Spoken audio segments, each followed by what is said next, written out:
শুরুতে জানিয়ে দেব এখনই যুদ্ধ শেষ করার সময় নেতানিয়াহুকে হুঁশিয়ারি করল কমলা হ্যারিস।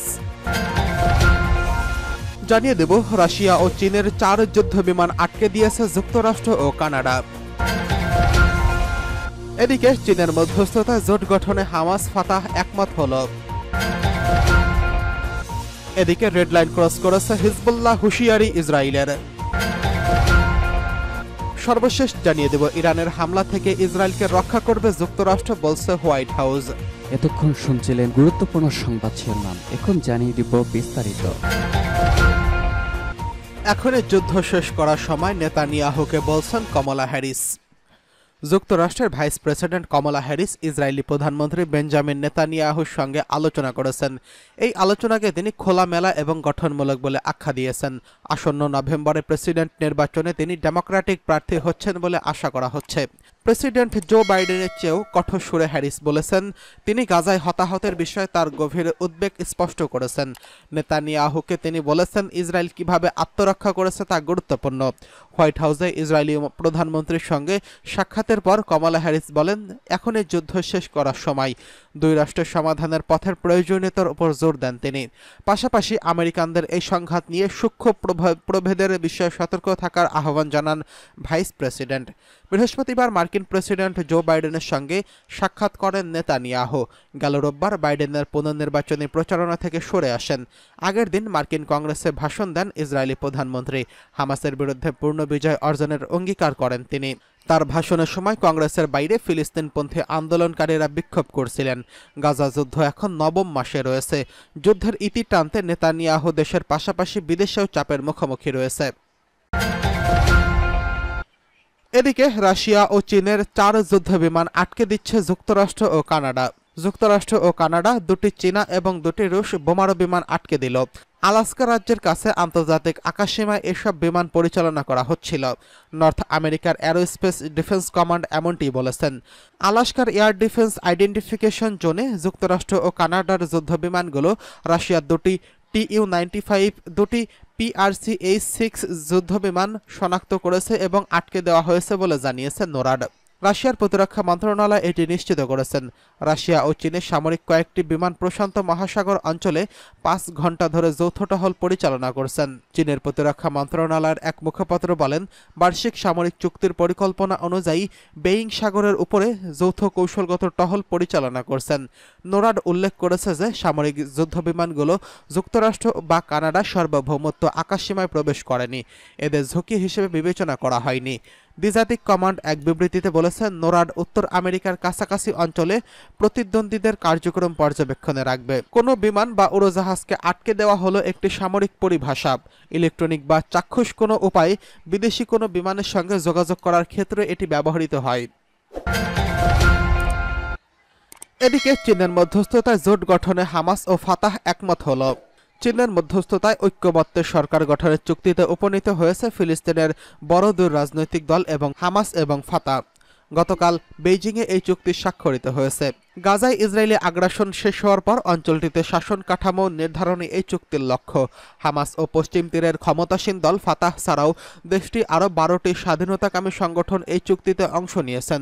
চীনের পররাষ্ট্রমন্ত্রী ওয়াং ই বলেছেন, 3 দিন ধরে ব্যাপক আলোচনার পর সিদ্ধান্ত নেওয়া হয়েছে যুদ্ধ পরবর্তী গাজা শাসনের লক্ষ্যে একটি অন্তর্বর্তীকালীন জাতীয় ঐক্যমত্যের সরকার গঠিত হবে। বেইজিংয়ের এক সংবাদ সম্মেলনে হামাসের জ্যেষ্ঠ নেতা মুসা আবু মারজুক বলেন, জাতীয় ঐক্যের সরকার গঠনে আজ আমরা একটি চুক্তিতে স্বাক্ষর করেছি। এটি হচ্ছে জাতীয় ঐক্যের দিকে আমাদের পথ চলা শুরু। ইতিপূর্বে হামাস ও ফাতাহের মধ্যে সম্পর্ক স্থাপনের একাধিক চেষ্টা ব্যর্থ হয়। অবশেষে চীনের কূটনৈতিক প্রচেষ্টায় একই ছাদের নিচে বসতে যাচ্ছে দল দুটি। হামাস নেতা মুসা আবু মারজুক সংবাদ মাধ্যমে তার প্রতিক্রিয়ায় জানাতে গিয়ে বলেছেন, আমরা ইতিহাসের একটি সন্ধিক্ষণে পৌঁছেছি। ভয়াবহ ইসরায়েলি জুলুমের বিরুদ্ধে সম্মিলিতভাবে লড়াইয়ের জন্য ফিলিস্তিনিদের সামনে ঐক্যবদ্ধ হওয়া ছাড়া আমাদের কোনো পথ নেই। এদিকে রেড লাইন ক্রস করছে হিজবুল্লাহ, হুঁশিয়ারি ইসরায়েলের। রকেট হামলা চালিয়ে হিজবুল্লাহ সব ধরনের রেড লাইন ক্রস করছে বলে অভিযোগ করেছেন ইসরায়েলের পররাষ্ট্র মন্ত্রণালয়। এই অভিযোগ করেছে ইসরায়েলের পররাষ্ট্র মন্ত্রণালয়। রয়টার্স জানিয়েছে, গোলান মালভূমির একটি ফুটবল মাঠে রকেট হামলায় 10 থেকে 20 বছর বয়সী অন্তত 20 জন কিশোর ও তরুণ নিহত হয়েছেন। আহত হয়েছেন অন্তত 19 জন। এই হামলার জন্য ইসরায়েল হিজবুল্লাহকে দায়ী করছে। হিজবুল্লাহ এর অভিযোগ অস্বীকার করেছে। গোষ্ঠীটির মুখপাত্র মোহাম্মদ আফিফ মাজদাল শামস ঘটনার সঙ্গে জড়িত থাকার কথা অস্বীকার করেছেন। তিনি বলেছেন, সব অভিযোগ মিথ্যা। কিন্তু ইসরায়েলি সামরিক বাহিনীর দাবি, লেবাননের গোষ্ঠী হিজবুল্লাহ রকেটটি ছুড়েছে। তারা আরও বলেছেন, ইরান সমর্থিত গোষ্ঠীটি হামলায় জড়িত থাকার কথা অস্বীকার করেছে। এর জন্য ইসরায়েলের কাছ থেকে ভয়ঙ্কর জবাব পাবে গোষ্ঠীটি। ইসরায়েলের মন্ত্রণালয় এক বিবৃতিতে বলেছে, শনিবারের গণহত্যা চালিয়ে হিজবুল্লাহ সব লাল সীমারেখা অতিক্রম করেছে। এটি একটি সেনাবাহিনী নয়, অন্য সেনাবাহিনীর সঙ্গে লড়াই করছে, বরং এটি একটি সন্ত্রাসী সংগঠন যারা ইচ্ছাকৃতভাবে বেসামরিক লোকদের উপর গুলি চালাচ্ছে। এদিকে হামলার পর নেতানিয়াহুর কার্যালয় এক বিবৃতিতে বলেছে, এই হামলার জবাব দিতে বিলম্ব করবে না ইসরায়েল। এর জন্য হিজবুল্লাহকে চড়া মূল্য দিতে হবে। ইসরায়েলের প্রেসিডেন্ট আইজাক হারজগ অভিযোগ করেছেন, হিজবুল্লাহ আজ শিশুদের নৃশংসভাবে আক্রমণ এবং হত্যা করেছে। তাদের একমাত্র অপরাধ ছিল ফুটবল খেলা। এদিকে মার্কিন জাতীয় নিরাপত্তা পরিষদের একজন মুখপাত্র ইসরায়েলে অধিকৃত গোলানে হাইটসের একটি ফুটবল মাঠের রকেট হামলার নিন্দা জানিয়েছেন। ইসরায়েলের নিরাপত্তার জন্য মার্কিন সমর্থন পুনর্ব্যক্ত করেছেন। এনএসসির মুখপাত্র বলেছেন, ইসরায়েলের তার নিরাপত্তার ক্ষেত্রে গুরুতর হুমকির সম্মুখীন হচ্ছেন এবং মার্কিন যুক্তরাষ্ট্রের লেবাননের হিজবুল্লাহ সহ সব সংস্থার বিরুদ্ধে অবস্থান নিয়েছেন। ইরানের হামলা থেকে ইসরায়েলকে রক্ষা করবে যুক্তরাষ্ট্র, বলছে হোয়াইট হাউস। ফিলিস্তিনের গাজা ভূখণ্ডে অবিরাম হামলা চালিয়ে যাচ্ছে ইসরায়েল। টানা প্রায় 7 মাস ধরে চালানো এই হামলায় এখন পর্যন্ত নিহত হয়েছেন 40,000-এরও বেশি ফিলিস্তিনি। এমত অবস্থায় মাসখানেক আগে ইরানে নিহত হন হামাস নেতা ইসমাইল হানিয়া। এই হত্যাকাণ্ডের সন্দেহের তীর ইসরায়েলের দিকে এবং ইরানও এই হামলার প্রতিশোধ নেওয়ার ঘোষণা দিয়েছেন। এমত অবস্থায় ইরানের হামলা থেকে যুক্তরাষ্ট্র ইসরায়েলকে রক্ষা করবে বলে ঘোষণা দিয়েছে হোয়াইট হাউস। এছাড়া ইসরায়েলের বিরুদ্ধে ইরানি আক্রমণের সম্ভাবনা নিয়ে ভবিষ্যৎবাণী করা কঠিন বলে মন্তব্য করা হয়েছে। এক প্রতিবেদনে এই তথ্য জানিয়েছে বার্তা সংস্থা রয়টার্স। প্রতিবেদনে বলা হয়, যে কোনো ধরনের ইরানি হামলা থেকে ইসরায়েলকে রক্ষা করতে যুক্তরাষ্ট্র প্রতিশ্রুতিবদ্ধ বলে মন্তব্য করেছেন হোয়াইট হাউসের জাতীয় নিরাপত্তার মুখপাত্র জন কির্বি। এছাড়া গাজায় যুদ্ধবিরতির চুক্তির ব্যাপারে যুক্তরাষ্ট্র আশাবাদী বলেও মঙ্গলবার জানিয়েছেন তিনি। কির্বি ইসরায়েলের চ্যানেল 12-কে বলেছেন, তেহরানে আক্রমণের সম্ভাবনা নিয়ে ভবিষ্যৎবাণী করা কঠিন, কিন্তু ইরানের বক্তব্য বিবৃতিকে গুরুত্ব সহকারে নিয়ে থাকে হোয়াইট হাউস। তিনি বলেন, আমরা বিশ্বাস করি তারা যদি তা করতে চায় তাহলে তারা এখনও আক্রমণ চালাতে প্রস্তুত, যে কারণে আমাদের এই অঞ্চলে বাড়তি সামরিক শক্তি মোতায়েন রয়েছে। তিনি আরও বলেন, ইরানের প্রতি আমাদের বার্তা দৃঢ়।